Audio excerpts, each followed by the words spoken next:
Okay, well, this is our third and final class on the Gita. So we're going to try to cover, hi again, fun at the farm. Yes, we got a nice report. Yeah. You got to hear all the news. Yeah, really interesting. Well, you have to visit when you Yes. can, huh? Absolutely. Well, right now a number of us are on the eve of departing for India, so our minds are heading east right now.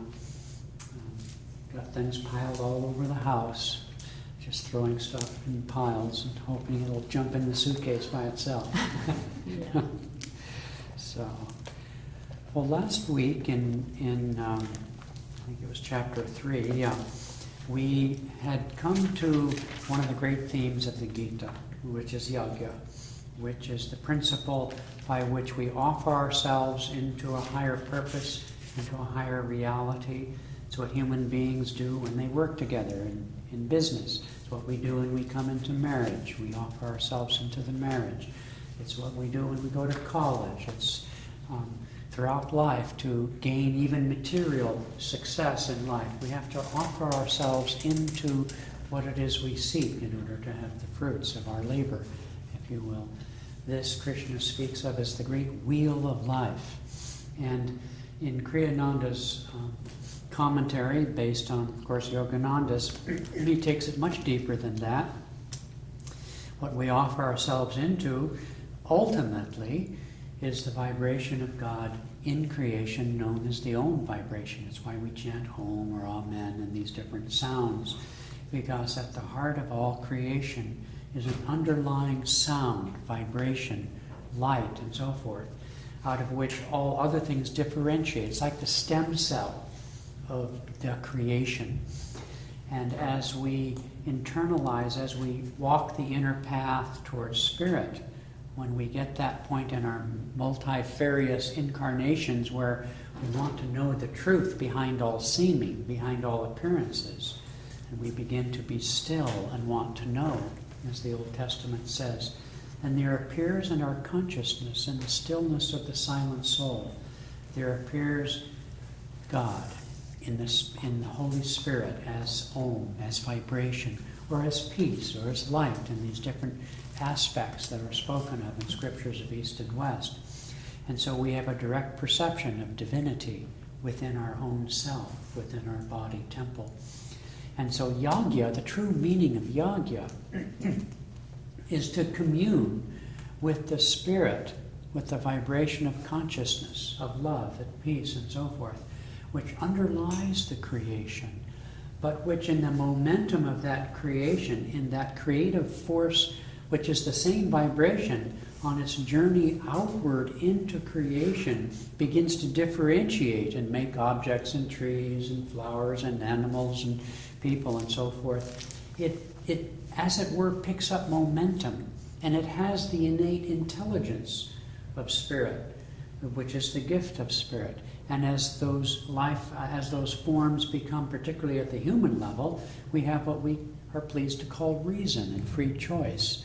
And so whereas most other objects in creation have to fulfill the destiny of a particular incarnation on an instinctual level, subconscious level, the rock just hangs out and becomes a rock and does whatever rocks do, and animals and plants similarly, not a lot of creative activity there. We at least, and that's our primary concern, of course, as humans, we get to make choices. And we get to explore the creation as a possible end game in itself. And it's only until, as Yogananda put it in his autobiography, after endless rounds of rebirth, coming to the understanding of the anguishing monotony of repeated rounds of rebirth, do we begin to think there's something fishy about the picture of life. For me, I like to joke, the reason I don't want to come back is I don't want to have to be a teenager again. For other people, it might be infancy or whatever, or old age and disease even. Very, very typical, although by that point you sort of lost track of things and it's a little, the game's mostly up. So your chance of reforming, so to speak, is limited. But nonetheless, each soul gets to the point where we get suspicious. And so Yagya, which is this great wheel of life, says to us, and Krishna puts it in very both charming and universal, but also quaint ways when he says, those who go to the gods, go to the gods. Meaning, we can use, and you see this on the planet all the time, sometimes it's superstitious, sometimes it's evil, black magic and so forth, the black arts, sometimes it's the healing arts, intuitive healing arts. But no matter what whatever we worship, like you can read books on how to get rich because people have discovered the secret of getting rich.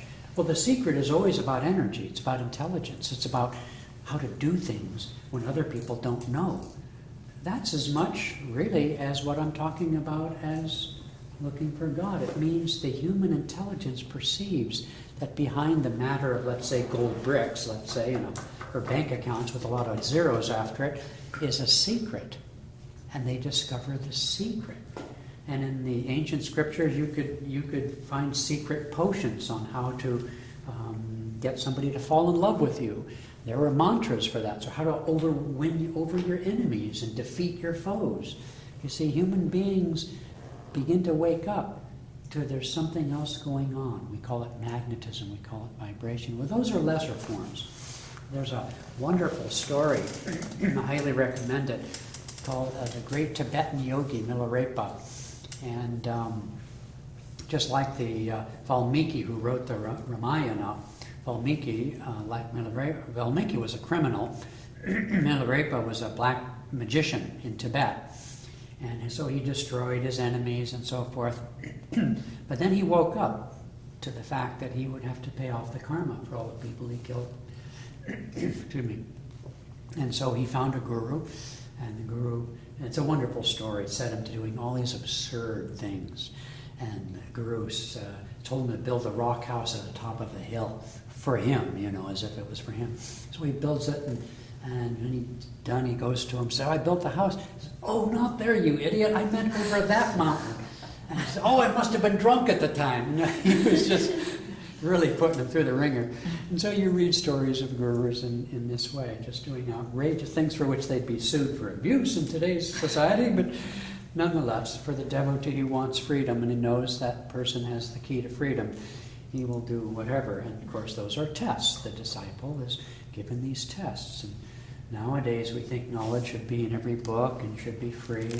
We don't necessarily understand this principle of yagya. You have to offer yourself, you have to sacrifice, you have to meditate, you have to do good deeds. Jesus looked at the young man who came to him with great hopes, and he said, Lord, what must I do to achieve salvation? And Jesus looked at him and he said, go, sell everything you had, give to the poor, come follow me. Remember that story? And it says right in the Bible, the young man was rich and he couldn't do it. And he walked away sadly. And in fact, the picture of Jesus that you see over there that we use, that Yogananda chose for our altars, is the painting by Hoffman that depicts that scene. Jesus talking to the young man and the look in his eyes when the young man turned away. It's really quite a poignant scene. Because, yagya, to achieve the pearl of great price, we, in the end, will give it everything we are and everything we own. But fortunately, we don't have to start there. We can start with little steps and learn the secrets of higher consciousness, and we can, use those secrets for radiant health and all the things that, human beings seek. But in time, we find, Masha, was telling me of a Russian friend of hers. She's 84. She lives in a poor village in southern Russia. She's a paraplegic. She has nothing, lives in a hovel. And she's the happiest person on the planet Masha's ever met. And she taught her to meditate when she was there last time. So, eventually we learn these things, the real secrets of happiness and so forth. But yagya is the principle by which we achieve success in all things. We have to put out energy. Okay, so let's move on. I mentioned about Om. Oh, and in this section of this chapter, he talks about how to chant Om. And just sort of for fun, A-U-M is how it's properly spelled. It's usually written O-M so that we'll have half a chance at singing or chanting it correctly, but almost nobody does. I've heard the most tortured things come out of people's mouths in the name of Om. And so typically at Ananda we just say Om, which is pretty simple. But it's actually subtler than that. It's more like there's a sound at the very beginning. If I'm exaggerating it there by saying and you know how the French say I can't really say it like the French say it, but in other words, if you take the mouth, as you take the mouth and you go, you bring it together, these diphthongs are pronounced naturally.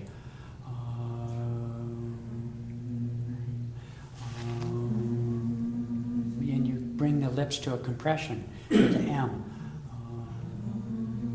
We can do it.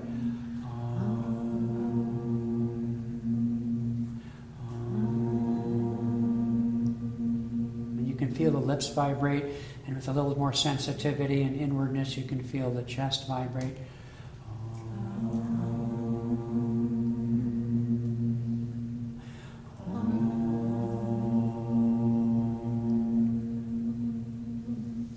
Then it takes you more inward. It's very, feel that there's a power of it. But truly, even that is just the outer form. Abhihuta.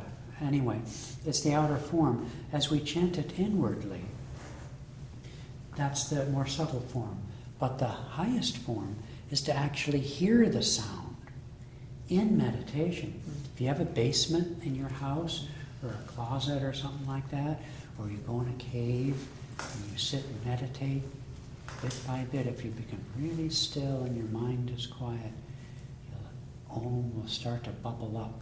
Or the Patanjali says it's like oil flowing almost wordless, soundlessly from a drum. And it just sort of has this thumpy kind of, hard to say what it is. But anyway, you can hear that sound. We use headphones in meditating very often to help with that. I was at an interfaith, like a conference or something. This was directly after 9/11, maybe a month after 9/11, and it was here in Seattle. And they made a point to say that in all of the religions, the major religions, the ah sound, everyone recognizes it as the first sound of God, Yes. the very first sound of God. Yes, absolutely. Amen. Allah. Yeah, the deep ah sound. Absolutely. It comes out of the mouth with the breath. Mm-hmm. So, like we have hatha yoga, hatha, hatha. It's the breath. Yes, isn't that amazing? Mm-hmm. Yeah. Okay, so let's move on to a few. I'm going to, of course, go more quickly tonight in order to cover a little bit more ground. In continuing with chapter 3, Kriyananda, what I'm going to do is I'm going to start divorcing some of the stanzas in order to get to some of the points of the stanzas.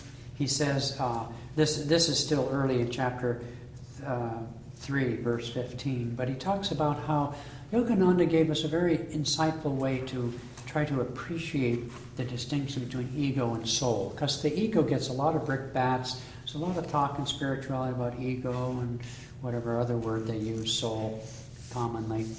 And he said that ego is the soul to the extent it's identified, or one might say misidentified, with the body itself. To the degree our self-definition equates the physical body and, things like gender and age and the things that go with the body. I'm American, I'm Hindu, and all these different characteristics and so forth, the whole bundle of self-definitions which comes with the body, including, let's see, I had a terrible childhood, or I had a wonderful childhood, and so on and so forth. To the extent that we identify ourselves with that, that's the soul mistaking itself for the body. Okay. He also talks about another point that is new to our age. He says that we are here to rejoice and celebrate in the creation, not to deny it. We've come from a time in India to the ascetics going off into the Himalaya or whatever, and in Christianity, monks and nuns leaving and so on. All the world is sinful, the body is sinful, all that kind of stuff. We think it's just Christian and Puritanism. Well, it's the same everywhere, because it was an age in which we've gone through consciousness on this planet. And so God didn't create the world in order to find it insufferable. God created the world that it be perfect by virtue of our attunement to the world as a dream of the Creator. And so this is not a new teaching, but it's a new emphasis.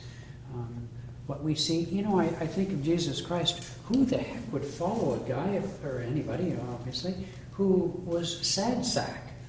I mean, how could somebody have attracted so many people unless he were joyful, unless he were magnetic, something, a person people would want to be around? It's obvious, but of course he's been portrayed according to the dictates of the consciousness out of which we have just come after his life. Okay.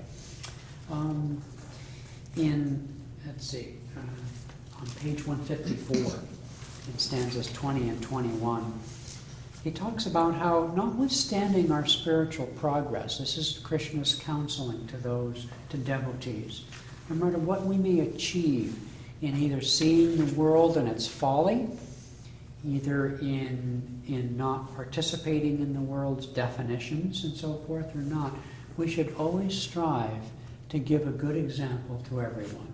Do you mind?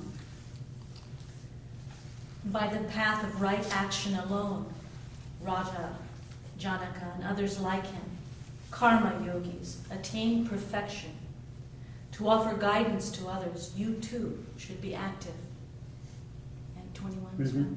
Whatever the superior being does, lesser beings imitate. His behavior sets the standard for right living in the world. One time Yogananda he was a very active person, and he slept very little each day. But one time, he had a lot of, like anybody of his sort, any great saint has many setbacks in life. And people who can't be taught, teachers who won't teach, and so on and so forth. And so one time he was complaining to Divine Mother. He said, why must I do all this work? As soon as I get a project done, you give me something else to do. And so he prayed like this, and then he heard the words from Divine Mother. She said to him, in effect, I am managing the entire cosmos, and I'm in bliss. Can't you do a little part of it? So he said, yes, Mother. And so it is we see among saintly people, and many other people too, actually, but people of success everywhere, really. But what do we say in English in America? We say, if you want something done, ask a busy person. And so energy begets energy. That's the cycle of yagya. And so when we are burdened, as we are at times with our many manifest duties, we can stop and pause and be grateful for the opportunity. When I see the guy out there begging on the street and so forth, I don't think about the fact that he may not have a place to live or might be hungry. Getting shelter and hunger in this country, you have to be pretty down not to figure that out. What I see as the great suffering is the lack of anything to do, the lack of the ability to be creatively engaged.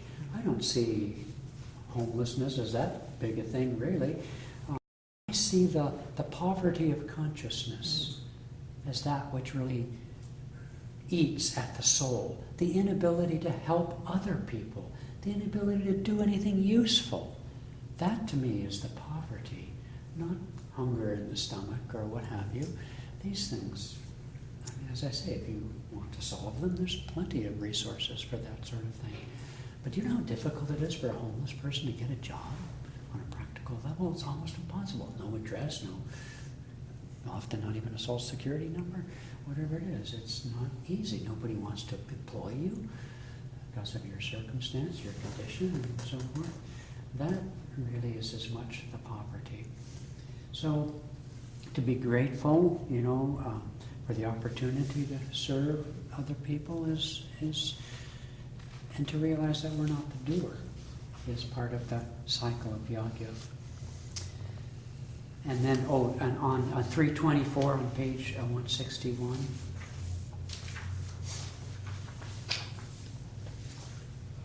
If I were to cease being active in cosmic creation, the universe itself would cease to exist. Confusion would result, and mankind would be brought to ruin. So God acts in the world, and in fact, at one time somebody asked Yogananda, well, where does it end? And he says it never ends. You go on into endlessness. Because sometimes we think, I'm going to retire, cottage by the sea, I don't have to work so hard, it'll be over. But as we grow spiritually, we grow in vision and power and influence and magnetism. And so what comes to us, after all, if we want to work out our karma, what comes to us are more opportunities to serve. But what comes to us as we grow spiritually is we realize we're not the doer at all. And so the floodgate of, if we want to achieve infinity, just think what that is.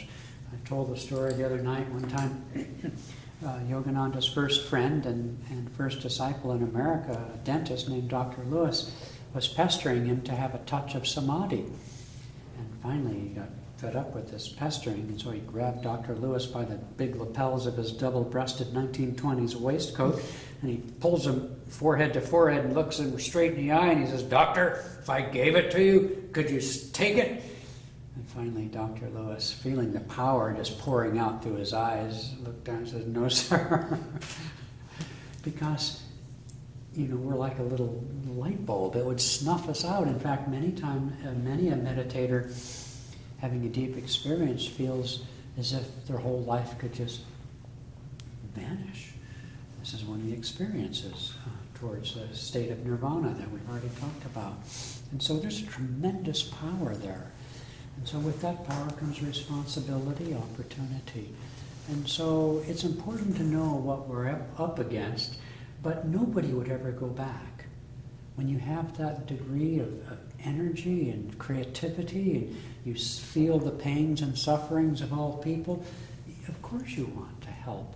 And do you think it's a burden? Some days, yes, of course you do. St. Francis was on his deathbed. He was blind and suffering and so forth, and he was singing his heart out. In fact, one of his administrator, who was a real schmuck, chided him because it was unseemly that thousands of people were waiting outside his thing there, waiting for him to die, because when a great saint died, everybody wanted to be around. They literally cut up their bodies and sent their finger to this monastery and all that stuff. And he was admonished because it was unseemly for him to be singing on his deathbed. I mean, he was suffering and he would raise the dead at different times. So, it's Yogananda said that when Jesus suffered on the cross, it wasn't the physical suffering he felt. It was the sadness he felt for the consciousness of people who could do that to an avatar. And perhaps for the suffering they would have, perchance, as a result of their actions. I mean, that's extraordinary. That's hard for us to imagine. And it may not sound very inviting. I admit I'm probably not painting quite the right picture. But the joy of the soul in giving in that way, to being happy in a hovel, for example. There were people who came out of Auschwitz, not many, I admit, but people came out saints, those who helped others. And we have our troubles, sufficient unto our day, as Jesus said, is the evil and the burdens we carry. But if they can do it, can we not manage a little piece of the universe in the same way and find contentment, acceptance, and eventually even a little bit of joy with our troubles? So, okay. All right, let's move on. We're going to move to chapter 4 of the Gita, the Supreme Science, Jnana Yoga. In the beginning, in this chapter, which is 16 in the book, he diverges into something I keep touching on, and I'm not going to diverge into it for obvious reasons. But I want to point out that it's at the heart of the understanding of how to pierce the veil of things like the Bhagavad Gita, how to pierce the veil of what we've inherited down through, let's say, for most of us, Christianity. And the secret to unlocking the things we've inherited and piercing the understanding is the understanding of the cycle of the ages.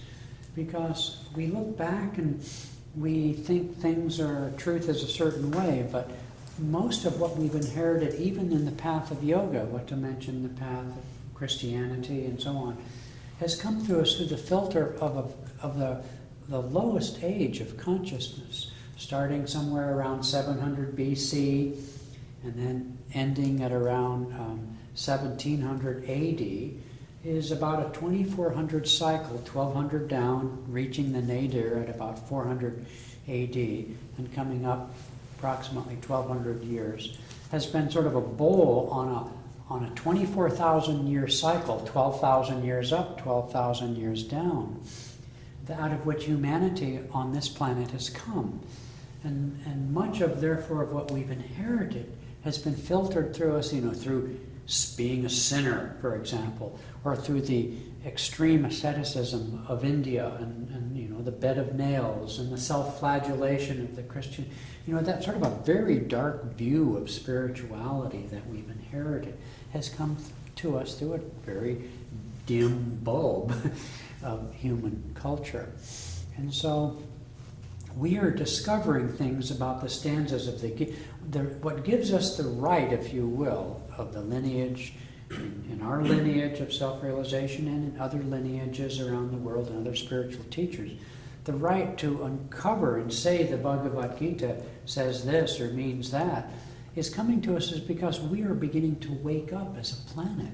And we're beginning to see it. Jesus said repeatedly, he would put in parentheticals, if you will, for those who have ears to hear and eyes to see. Someday I'm going to count how many times he adds that phrase on to something sort of esoteric that he said. But he could only speak in parables because he was near the lowest point of the planetary evolution. So he spoke only in parables. And when his disciples chided him for doing so, it's right there in the New Testament, he said, I speak to them, but they don't understand anyway. And then he said, I speak to you more directly, but of course I didn't quote him. And then just all those crazy parables and so forth, all those farming parables, I might add. But we're coming back to that, you see. So the understanding of this cycle is key to understanding the commentaries on the Yoga Sutras, Bhagavad Gita, the Vedas, and so forth, that the great spiritual teachers on the planet today are beginning to enlighten us. It's amazing what's going on. Aurobindo and other teachers are finding things in the Vedas, for example, that were completely lost. There's a book called Vedic Mathematics that talks about how the stanzas of the Vedas reveal that they had a mathematical system that, like with us to the binary code, were 10 to the 100th power, where they could calculate the astronomy of star systems, huge quantities. They figured out is what the imagery was talking about. And so somebody wrote a book called Vedic Mathematics. And in our school system, Living Wisdom, different places, they teach this to kids where you can do division and multiplication using shorthand that were discovered thousands of years ago.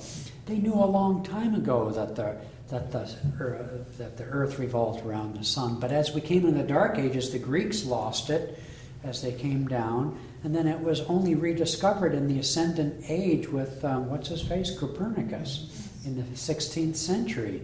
Did the mathematics to come back to where the ancient Greeks had been, which is, the world, A, wasn't flat, and B, that we were going around the sun, not the other way around, because we lost that knowledge. Okay, so he goes into that in this part. For example, Krishna in the first stanzas, we're not going to read them, announces all the prior incarnations he had. Just like the Old Testament said, so-and-so begat so-and-so, he talks about, I taught so-and-so, and we know these words don't mean anything to us because we're not from India, but the people he mentions are great, lawgivers and different people in ancient times. Okay. Let me scan ahead. So he talks about, for example, in verse, let's go to verse 429. I think it's page 199. Would you go ahead and read that? 429. Yeah, verse 29. One practice of yoga offers the incoming breath, prana, into the outgoing breath, apana, and the apana into the prana, thereby through pranayama, control of the energy, rendering the breath unnecessary. Now see, in this whole section of chapter 4 of the Gita, he's expounding on the idea of yagya, but he's talking about through rites and rituals, and how through self-control of diet and so forth, how different spiritual practices down through the ages all express this self-offering. Whether it's Holy Communion or the offering of the 5 senses and different rituals and so forth, all of this relates to, eating the bread and wine, becoming one with all things. It's the offering of the little self into the great self. And so now he's coming in this particular stanza to the yogic practices. And this that Masha just read is one of the key verses of the Bhagavad Gita that speak of yogic practices, specifically the higher advanced pranayams known as Kriya Yoga, the body of teachings called Kriya. And it has to do with all pranayam of whatever source, whether the alternate breathing technique that you learn in yoga classes, and then the more advanced kriyas in the spine, have to do with the goal of achieving breathlessness. And when we offer the little breath of inhalation and exhalation into the great breath of the rotation of prana in the astral body, then we are beginning to work our way back up the spine from which we have come. We have come down the ladder of creation through the causal body, the astral body, the physical body, through the spine.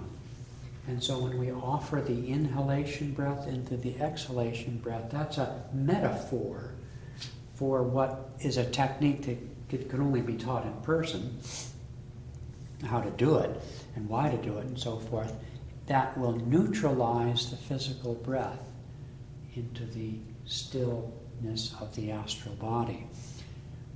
We can, there are people, you can press on certain nerves and achieve breathlessness. There are people who, for whatever reason, are born and can stop their breath at will. It doesn't mean that they're spiritual. You have to actually do it with devotion and consciousness. In India, for example, in the last couple of centuries during the British period, there would be yogis who could, they'd bury them in a coffin and they'd bury them underground and they'd bury them for 4 months and they'd dig them up and they'd come back to life. You don't have to be greatly spiritually advanced, believe it or not, to be able to pull tricks like that of stopping the breath without decay. So all along the spiritual path come these certain powers and secret knowledge, used to be secret knowledge, that we are beginning to discover again on how to achieve higher states. But again, the spiritual path is not a circus. Patanjali in the Yoga Sutras, as Krishna does in the Gita, warns people from pursuing these higher powers for their own sake alone. The autobiography of a yogi is filled with stories. Do you remember the one about the guy who had an astral entity who would be able to steal things? Or I can't remember what the story was, but Trinket, right? what's that? didn't you and Nana's dad know about him? He's like, oh yeah, he stole all those train tickets from us. Yes, exactly. And so people, there are, in a higher age, and in the age to which we'll be going in the next many thousands of years, particularly in the mental age, which follows the energy age we just started in.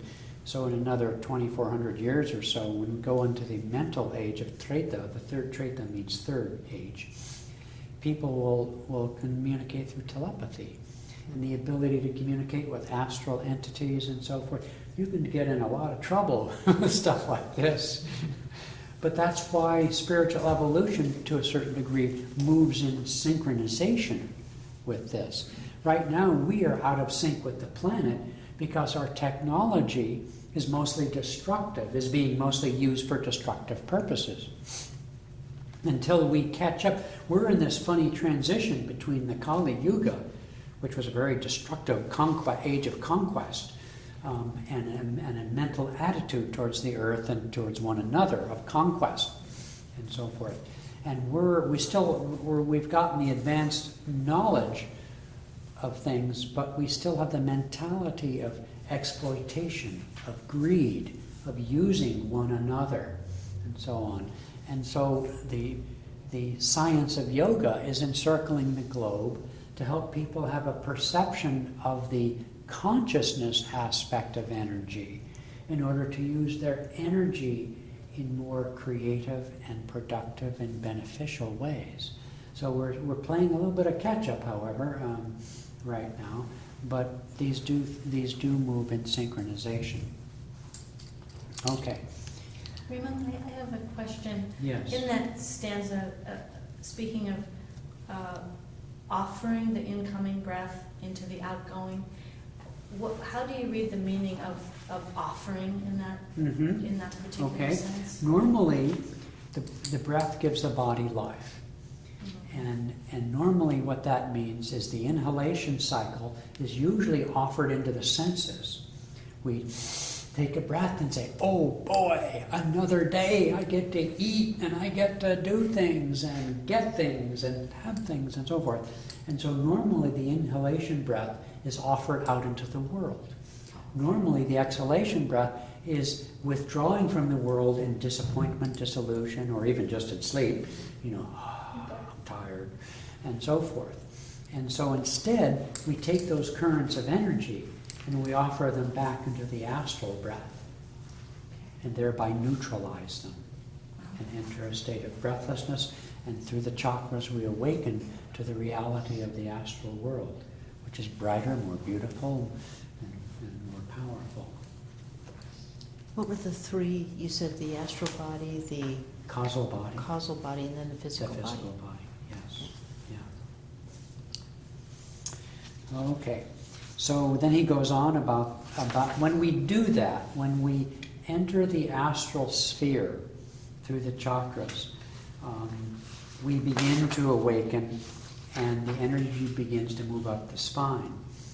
Now he says, he goes off on a little bit of a tangent and says that these higher techniques are given individually rather than, let's say, in books and so forth, because, as he puts it, the Kriyas transcend reason. And what he means by that is there's an intuitional recognition of their power and their purpose that has to dawn on the soul through devotion and spiritual awakening that transcends the reason. By reason he means here's how you do the technique. Anybody can learn, a monkey, maybe I don't know a monkey, but monkeys are pretty sharp, could learn the technique, okay? But the power of the technique is transmitted through intuition. And that's a vibrational transmission of consciousness, which is the role of the guru. The gurus are the ones who give us these techniques, for heaven's sakes. If somebody hands you a valuable diamond and you say, oh, right, thanks, and you run off, and you don't realize that the diamond is a way of transmitting my love, my connection, my relationship with you. That's what a gift does. Only a child can run off and play with the gift and forget to thank the giver, and it's just a child. But if an adult does that, you think they're, yuck. Because a gift is merely a symbol of the relationship. And so even the gift of the advanced pranayams act as a prism that literally transmits like a crystal the vibration. But if you don't know that, you're going to huff and puff and you'll get some benefit from the technique, but you'll miss the point. One of the, I think, 8 things Patanjali lists as obstacles on the spiritual path, and it's sort of amusing, he says, is missing the point. I always love that, because usually Patanjali is so obtuse, but in this way he just says, missing the point. But it's funny, but we often do miss the point of spiritual teachings. That's why you have spiritual teachers who use spiritual teachings to make money, to use spiritual teachings so you can make money. And on and on and on, these things get debased forever because people miss the point. In the history of alchemy, Yes. you have the introverted science and the extroverted. And the extroverted was always looking for the right recipe. That was their focus. Yes. Whereas the introverted was looking for the gold of the, was more the gold of the soul. Yes. And so as it threaded its way through Greece and Egypt, and then the Arabs got it and they brought it were the ones that delivered it to Europe. And then it split off into the sciences. You have the introverted becoming metaphysics, Yes. and the extroverted becoming philosophy and so forth. And it's very interesting because you can see it today. You can see the introverted sciences and the extroverted sciences. Yes, yeah. So. That's a wonderful way of putting it. Yeah. Huh. Okay. So, let me just move right along here. He says Kriya Diksha is more subtle than Mantra Diksha because you're dealing with spinal energies and the flow of spinal energies. In case you don't know, Mantra Diksha has been down through the darker age, or well, I don't know quite how to put this, but anyway, Mantra Diksha is most commonly what is given in India. You're given a mantra to repeat. And it's wonderful. Mantras really stem from a higher age, however, and what we've inherited is a very superstitious repeating of rosaries and beads and prayer wheels and prayer flags. It became superstitious and mechanical. Okay, I just have to say something 108 times and I'm going to go to heaven. Right. And we see this in all different religions through the darker age. Okay. Listening to Om in that right here. Let's see. Okay, I'd like to go to page 216 to stanza 40 in chapter 40. Thought I'd read this. Or you would read this. Oh, the ignorant, that's a good subject for me. Yeah. The ignorant, the person who lacks devotion, the doubt-ridden, all these must perish. The man of vacillating temperament finds no happiness in this world or the next. For him, supreme bliss is impossible. Now it's interesting, he uses the word perish. Well, the Bible uses that too. And it reminds me of the whole issue of everlasting punishment and these hyperboles that these scriptures often give. I don't want to go off onto a tangent on the teaching of heaven or hell anyway as eternal damnation particularly. I don't think anybody needs to wrestle with that in this group with its absurdity. But just the hyperbole that you find in these things. But it's an interesting fact, or something we as truth seekers should keep in mind, which is that without some heart quality to our seeking, call it devotion, which is to say that openness to receive, to sincerely want to know, as opposed to the carping, judging tendency, or alternatively expressed as the skeptic, the doubter, and so forth, as Abraham Lincoln in his time used the word the scoffer, and I always sort of thought that was a cute word, scoffer.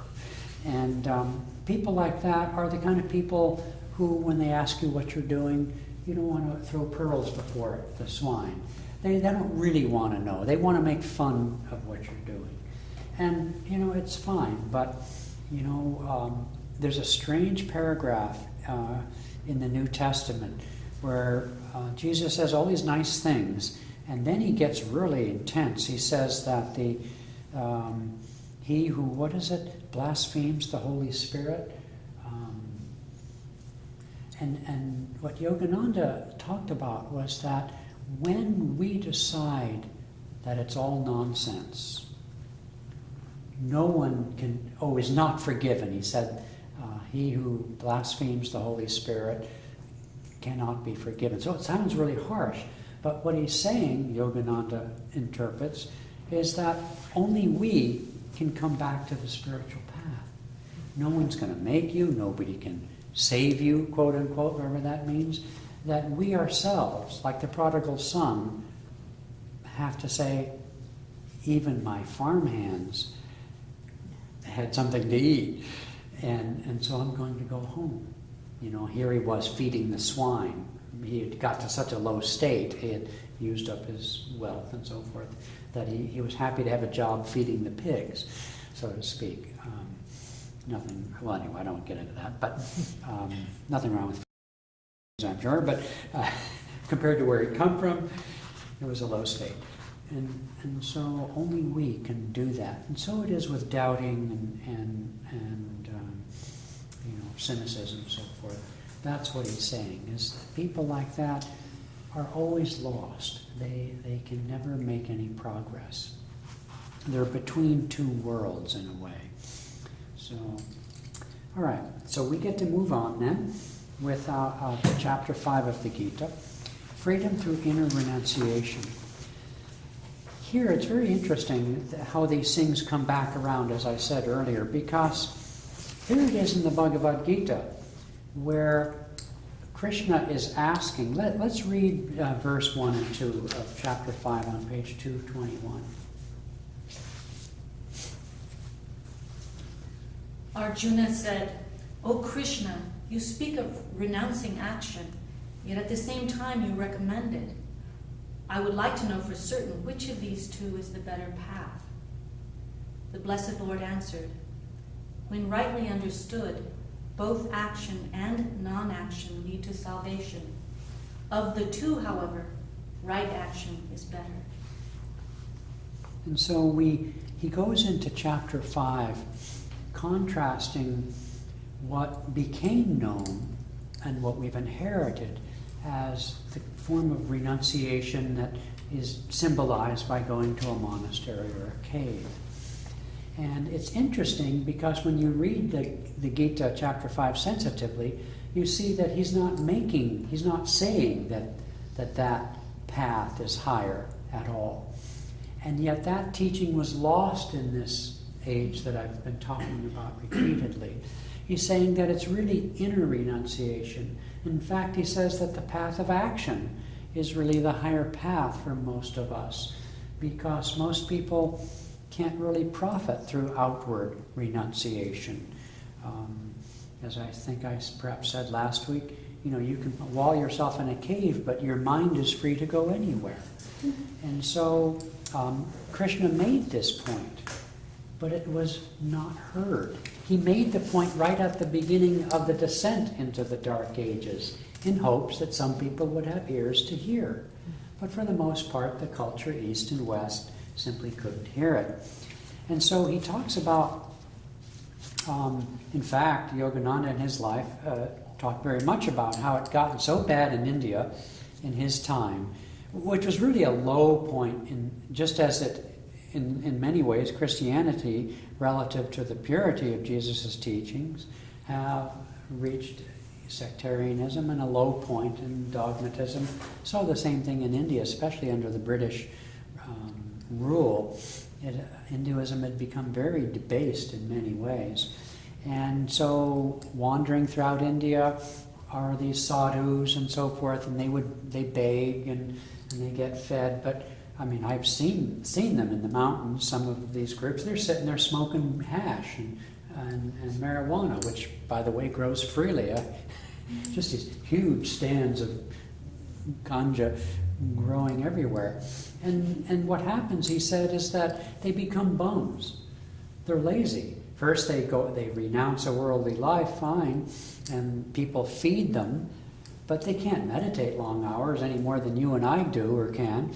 And so they have nothing to do. People feed them, and so they sit around fighting over blankets and wandering from place to place in caves and so forth, smoking dope, and then they get mentally lazy, and so there were thousands of these people, maybe millions of them by the time the British left, and it had basically impoverished the nation. You know, India was known to travelers in the Middle Ages as one of the wealthiest countries on the earth. I think it had like 1/3 of the whole world's wealth or Yes. something during the time of the Silk Road or something like that. Exactly, and all the way from Marco Polo to visitors from China and so forth were remarked, you know, eating on plates of gold and so forth, remarked in the tremendous wealth of India. And then first came, I mean, there were various rulers, but the first came the Muslim rulers, and then came the British rulers, and must be a coincidence. So, you know, the whole society turned passive and upheld renunciation in its extreme forms as the goal of life, and they lived that way, but it was unbalanced. And so it is reformers of Hinduism through the latter part of the 19th century and then the upswing towards freedom in the 20th century began to reform Hinduism to be more proactive, to feed the poor, to essentially imitate their Western brothers in many ways. All too many ways, but nonetheless in many ways. But still, that was those, and so he talks about, he gets into, for example, in stanza 10 in chapter 5, I didn't write down a page, I think it's around 230, page 230. Can you read stanza 10 and 11? As the lotus leaf is untouched by water, so the yogi who acts without attachment, self-offered to the divine, is not affected by sensory experience, whether gross or subtle. And then 11. For purification of the ego, yogis merely work with the body, mind, discrimination, and sense organs. They are never attached to them. Here is a part of chapter 5 where he's talking about the practice of yoga irrespective of outer renunciation as essentially the path of action. What he's saying is several levels. First, he contrasts outer renunciation with action and says action is the higher path. And so most people interpret action as leading what we would call a normal life. But then he begins to go into it and say the path of action is really talking about is the path of karma yoga as it relates to the practice of pranayama, the inner path that's irrespective of outer circumstances. And so that's when he gets to this. But then he in his commentary talks about how one of the pitfalls with the inner path of yoga is exactly what we see going on in the world around us. You see hatha yoga being glamorized. There's even naked yoga. There's the tantra yoga. In other words, one of the problems, one of the pitfalls of the path of meditation and yoga is that it actually enhances the senses. It enhances the vitality and even the appearance and the health and so forth of the physical body. And so the non-attachment to the body is one of the core teachings of the real path of yoga. But of course, as it's being glamorized and used for, ego gratification, we see, the opposite pitfall. Everything has its pitfall, in other words. And so without that that's why Nishkam Karma in chapter 3, which is non-attachment even to the fruits of the practice of yoga and meditation, is along with devotion and understanding of moving the energy up towards self-realization, is an essential component of the true practice of yoga. And yet we see what's happening in the world around us as it comes out. It's no longer being held only for those who are willing to give up things. Now it's being offered to everyone. And so we see the concomitant trap or downside of its coming of age and so forth. But that's the price one pays. The other price was the fact that nobody got the benefit of it because it was held in secret. So you see, it's a part of the duality of yoga. Okay. Could you read on 236, stanza 14?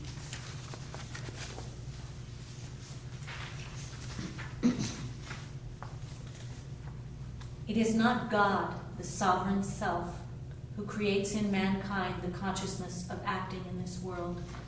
God neither causes people to act, nor entangles them in the karmic consequences of their actions. It is Maya, the cosmic illusion, which acts through them. Would you read 15 on the next? Yeah. The all-pervading is not concerned about people's sins or virtues. Wisdom, though it is the natural state of every man, is eclipsed by cosmic delusion. Mankind thus becomes bewildered as to the difference between right and wrong. Now here we touch on, there's nothing else but to call it a mystery. Because how can God manifest this world and not be touched by it? To whom do we attribute error, suffering, evil, sin, whatever you want to call it, and so forth? And I had already touched on it when we began tonight by saying that the Om vibration going out into creation, pure, and then it begins to differentiate, creates in that very going out, the very breath of God, so to speak, going out, creates a momentum that, like galaxies expanding from the Big Bang. Nobody really knows if that's how it all worked, but that's what they're talking about. So, like that breath going out, and so the momentum of energy, prana, Om, differentiating into an infinity of different forms, all empowered with intelligence and energy and the ability to procreate and replicate itself and to keep going, has picked up that momentum, and with that God-given intelligence takes it up, if you will, both in the macrocosm of the outflowing energy and in the microcosm of the differentiated forms, to continue and perpetuate that outflow. Well, that outflow can't literally go forever, no more than a pendulum can go one direction only.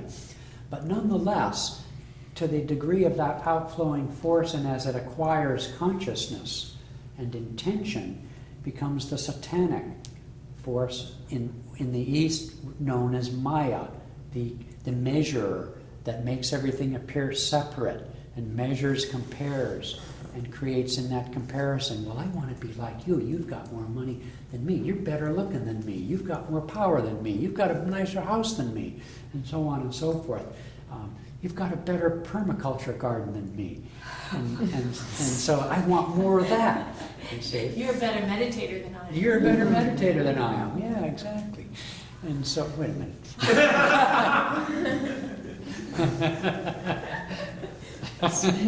That was good. And so this Maya force is nonetheless not that is to say, the original virginal force, which is why Divine Mother, or in the Christian tradition, she's a virgin who is given birth, you see. Again, kind of a paradox. How can the virgin give birth? Because the virgin isn't tainted by the desire for the individual manifestations, but she gives birth to the universe as an act of love, which is pure. Okay? And so there's no sort of intellectual way to resolve that except by doing it, which is to say, by meditating, which is to say, by reversing the currents that outflow and draw them back in through the 9 gates, in through the chakras, okay? Thereby to experiencing the other direction of the pendulum, which is the inflowing sound of Om, the inflowing movement of prana, back to its source, which is what keeps the universe in balance. Because within that's why we go to sleep at night. That's why our bodies dissolve and we go back into the astral plane. Because everything has a day and everything has a night. So the pendulum always has to balance. We get the new house, and then we also get the mortgage with it. Bummer. Or the house starts to fall apart, or whatever happens. The paint starts peeling, and so on. There's always a fly in the soup somewhere. And so it is always self-balancing by definition. And so we have nonetheless this mystery of God as the doer, but not the doer, you see. And so the key to it, and Yogananda, it was a charming way to put it. He says, even though we make mistakes and suffer or whatever, he says, don't take ownership. Don't call it. He says the worst sin in the world is to call yourself a sinner. Ascribe it to the outflowing force. The devil made me do it. Whatever you can do to disassociate yourself. But even that's tricky, isn't it? Because if you did something wrong, you may have to make recompense. You may have to make amends. And so you know, if you don't want to smoke, let's say, you have to work on not smoking or drinking or whatever it might be. But nonetheless, if you can, just like in Alcoholics Anonymous on the 12-step recovery, they look to the higher power, okay? And they recognize the satanic power of their particular addiction, and that they have to look for a higher. See, that's the wonderful part of it. It takes intuition to perceive the truth in that there's a higher power that draws us out into getting mixed up in the world, if you will, and getting hurt. But there's also a higher power that can take us home. You see? And when we turn inward and with devotion and ask for that higher power, but use our full effort to get there and to do that, then we find that the temptress of Kundalini taking us out becomes the Divine Mother who brings us salvation. It's never passive. It wasn't passive getting into trouble, and it ain't passive getting out of trouble. But in the end, there's a higher power in either direction. That's the interesting point of the lesson. Okay, so let's move into chapter 5 of the Gita. I'm going to scan my notes here. Okay. I'm sorry, we were in chapter 5, excuse me.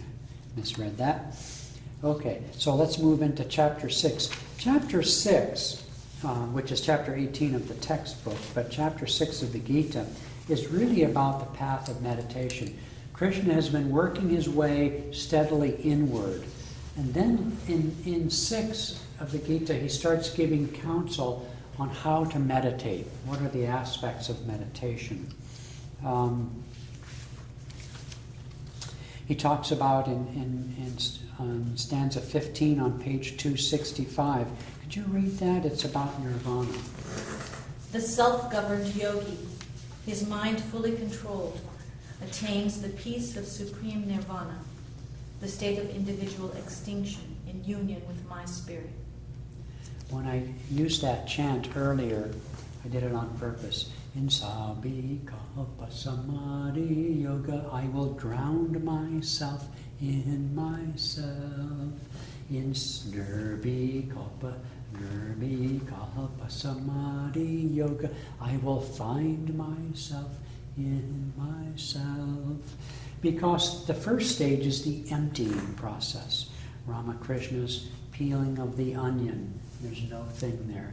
The first stage is we reverse the searchlight of the senses from attachment and identification with the body and the world in order to rest in the self. And by dissolving those attachments and desires and so forth, we find that there is no self.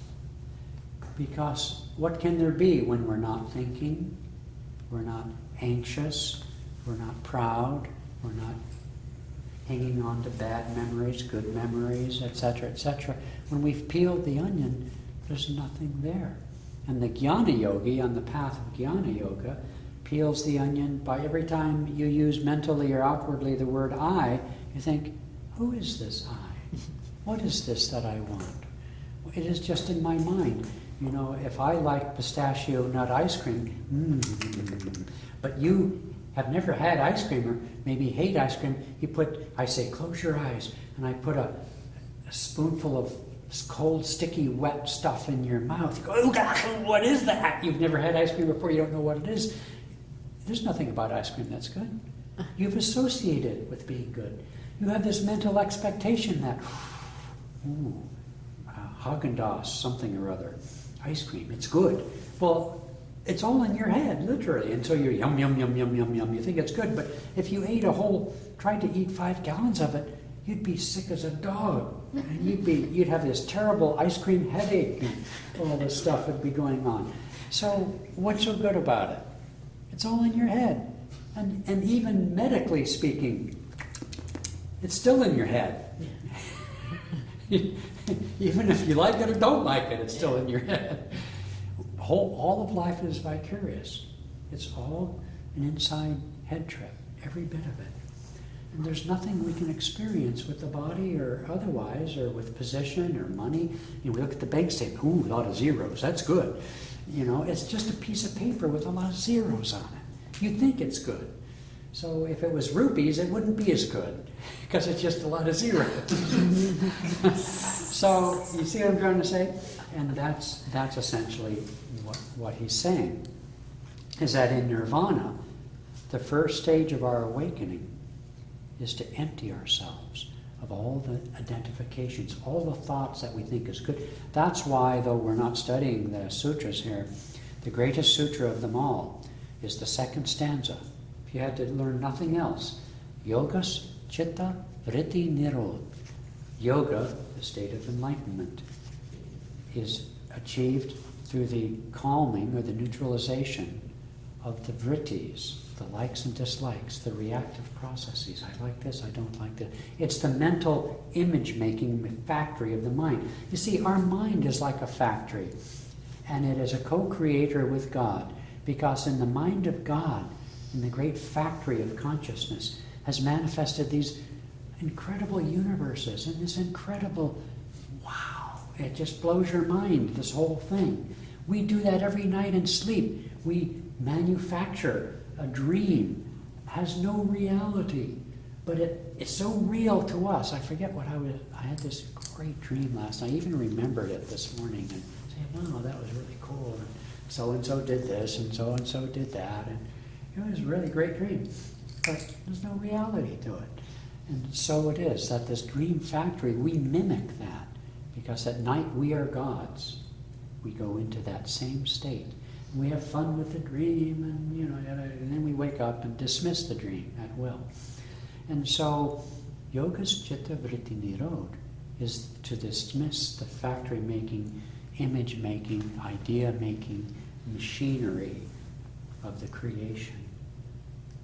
And we go into the deep dreamless state every night, hopefully. That's what makes a good night's sleep a good night's sleep. We have to get to that deep level of no dreams. And we're in the causal body of bliss. Because on the causal plane is where the soul, as an individual reflection of spirit, appears as a thought. But it's just a thought, right? And so there's no harm in it.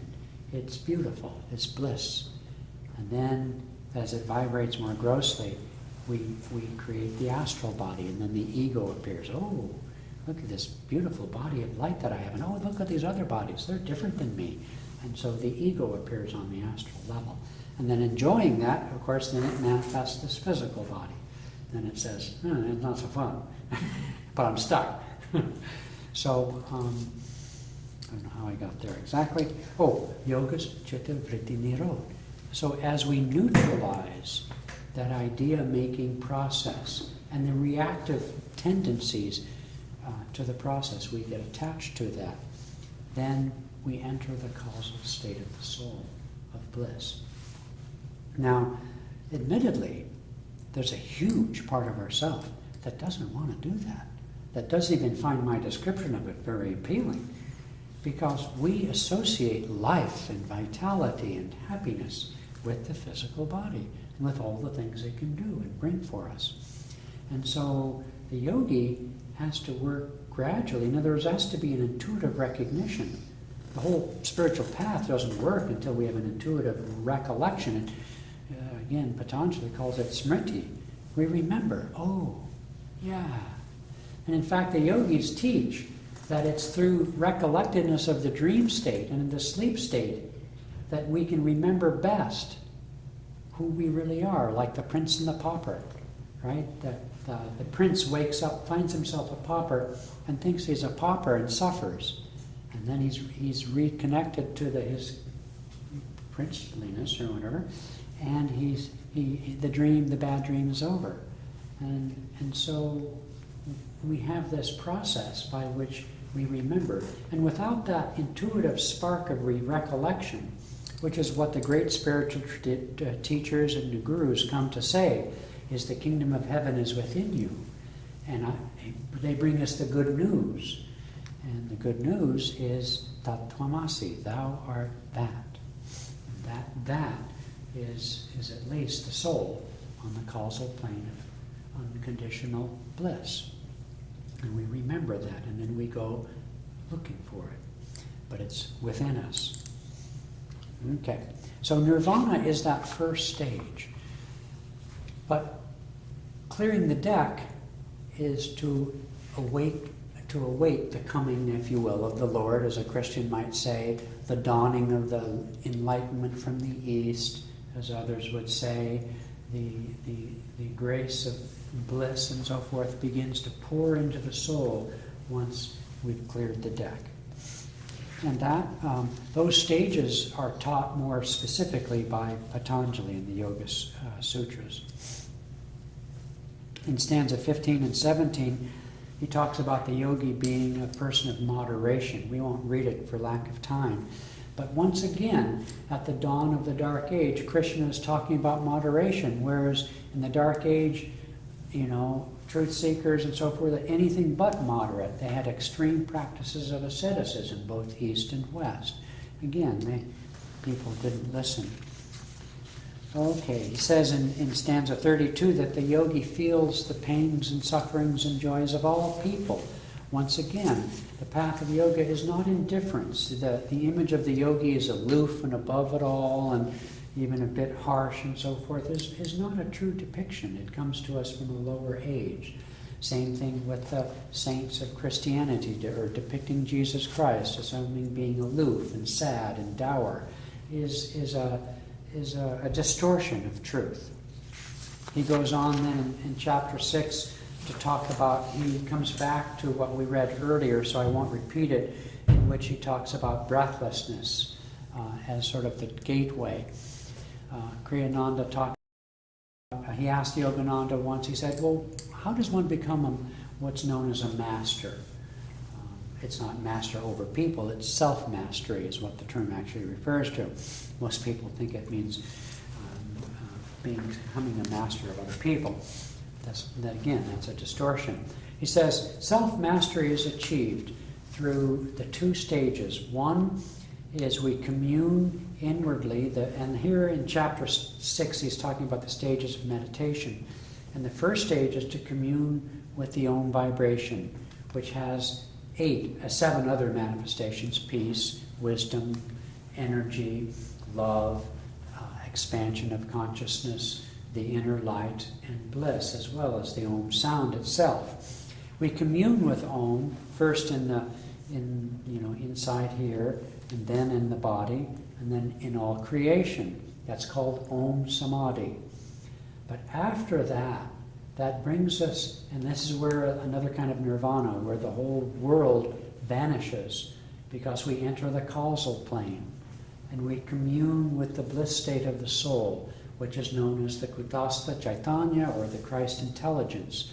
He says, when you can commune in all creation on the vibrationless sphere within creation, which is known as the only begotten Son, Jesus the Christ is his title, is the only begotten Son, not in an exclusive sense, but as a master, one who could commune with the intelligence innate in all creation. Thus it was the devil led him to a high mountaintop and offered him dominion over all creation. But of course that's Satan's temptation. He Satan doesn't have that to even give. And he said, thus, get behind me. Because the Christ intelligence, the intelligence of all creation, at the still heart between where the pendulum is still, at the center, is the intelligence that all things have been endowed with. And when you can commune with that, you have become a master. You have been given dominion over all things at that point. And that, he said, is what defines mastery over the creation. There's still another final step to come, which is to enter the bliss state of spirit beyond creation, but that's just a hair's breadth jump, as it were. Okay. He talks about here, and I'm not going to get into it because we're near the end, but he talks about how to deal with pain, and simply the 3 stages of distracting the mind first, and then using the breath to focus on the center of the pain second, and then to finally, thirdly, is rather than distract or go into it, which is to expand your consciousness beyond the body into all things, so that the pain is seen like a little blip. You know, I think of a football player. Well, I watch the Super Bowl, the only game I ever watch once a year. And most of us, when we went out there, the first 10 seconds, we'd be carried out on a stretcher. But those guys can do it because they take that pain in stride. They've trained for it. And the example Yogananda gives is, just as a rich man can pay off the debts of his errant son and still be rich, so too, as our consciousness expands, we can take the blows and so forth of life because we have an expanded spirit. And so it is. Somebody who's debilitated by a toothache and another person who, just carries on is because they have an expanded consciousness. Whereas the pampered rich person is sensitive to everything, the farmer's daughter or whatever is, can get by because they can handle that. So it's all in the head, effectively, is what he's saying. Okay, so let's finish up here.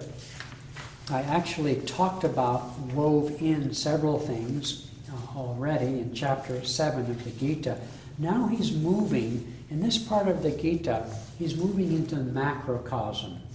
He's talking about a concept known as the 3 gunas, which has to do with the aspects of the vibration of Om in the macrocosm that relate to the 3 levels of causal, astral, and physical, as they appear in the microcosm of objects and human beings. And so in all of us, there are 3 things going on. Not only are there 3 bodies, the causal body, astral body, and physical body, but in all objects manifests these 3 aspects. So that something physical manifests the guna known as tamo guna, which is inertia.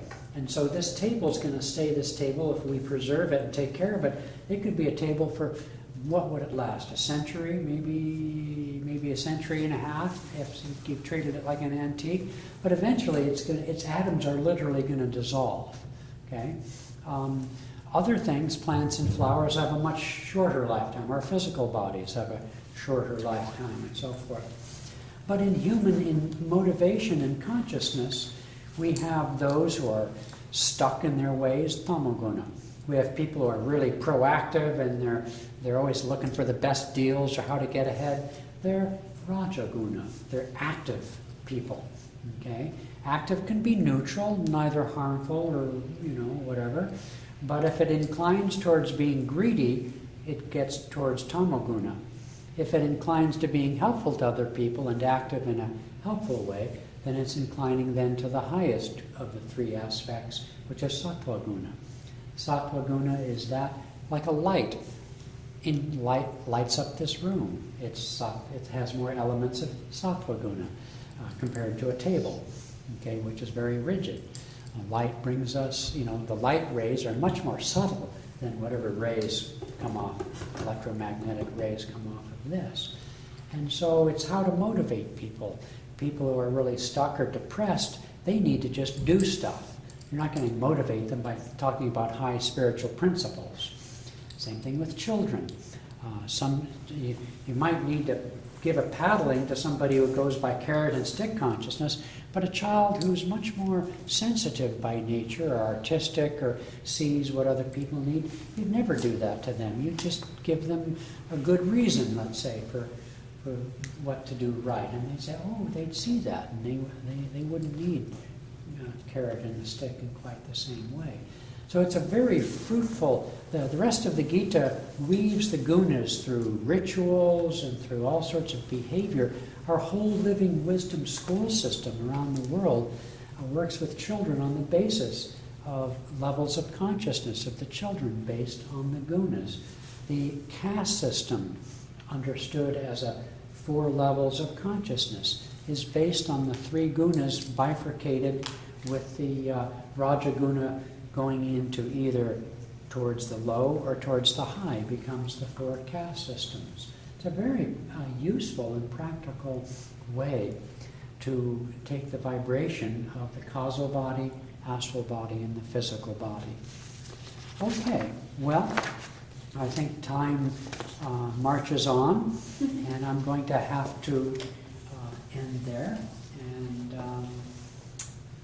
golly, nobody seemed to have any thoughts or comments. We had some discussion, but I have a question, Yeah. which it's involved in throughout the Gita, and it's a really basic one. The 5 Pandava brothers are the good guys. Why is it that Arjuna is the one who has the conversation with Krishna? Why not one of the other of the 5 very, Pandavas? very good question. Arjuna represents the 3rd chakra, as you know, and he represents energy. He was the great warrior, and I think I hesitate to call it an answer, but I think the response that comes to my mind is because the whole lesson of the Gita, it takes place on a battlefield, and it has to do with self-effort. And this chakra is related as a triad to this chakra of enlightenment. This has to do with the willpower of the ego. And so the whole Bhagavad Gita set on the battlefield is an exhortation to take up the battle of life. And so this represents vitality, digestion, converting. And fiery self-control. It's fiery self-control. It's the fire element in nature. It converts the lower 2 chakras of water and earth into fire, their more elemental state. And it's also the beginning of the meditation path, and this chakra begins here. The outer path of do's and don'ts is the 2 lower chakras, but this path begins the inner path whereby the energy converts matter and water into light and fire and begins the ascent towards self-realization. And so Arjuna, as the consummate warrior, not the elder brother, whose name, by the way, is Yudhishthira. I couldn't remember it last week. Yudhishthira is the elder brother of calmness, so he's aloof. Okay? Even Bhima. Yeah, I was thinking Bhima. Yeah, you were thinking Bhima, who was a powerful warrior, certainly, but he's higher up on the food chain, as it were. Arjuna represents the everyman devotee starting out on the path, spiritual path. So it's like that's where the decision This is the beginning made, of it, where yes. you say, yes, I'm going to do this, and then you work Yes. up. This is where the Rajasic power comes from, right? Yes. Something like that. This that is energy. Rajas. So it's that energy directed upwards. Right? Yes. You know, on the path of human life, we grow up with the do's and don'ts. Our parents teach us, our teachers teach us, but we become an adult when we get here. This is when the fire element internalizes the values we've learned and makes them its own. And it's associated with Hatha Yoga, isn't it? Which means right posture. It means asana. And so it's when we begin to stand up for ourselves and we take self-initiative and we begin walking the path. It represents self-effort as well as self-control. And self-effort is the fundamental stage for the spiritual path. The other 2, right and wrong, have to do with cleaning up our act and learning what's right. But internalizing it and digesting it and making it our life and walking our path, not our parents' path, not our culture's path, but our path, starts here. So it's like determination, right thinking, right action. Yes, from inside, though, Right, as but- opposed from outside. Exactly. I mean, Yeah. but now you know. I mean, it's That's coming right. from Yes, recognition of something. recognition. So it represents the beginning of the inner path of self-awakening. So thank you for asking. Thank you for answering. Okay, bye. Well, thank you all for hanging in here. Thanks. with me. Wonderful. And I really, if you want a book to change your life, there it is. Kriyananda's best, most inspired book, and he's had a lot of inspired books, but it's wonderful. So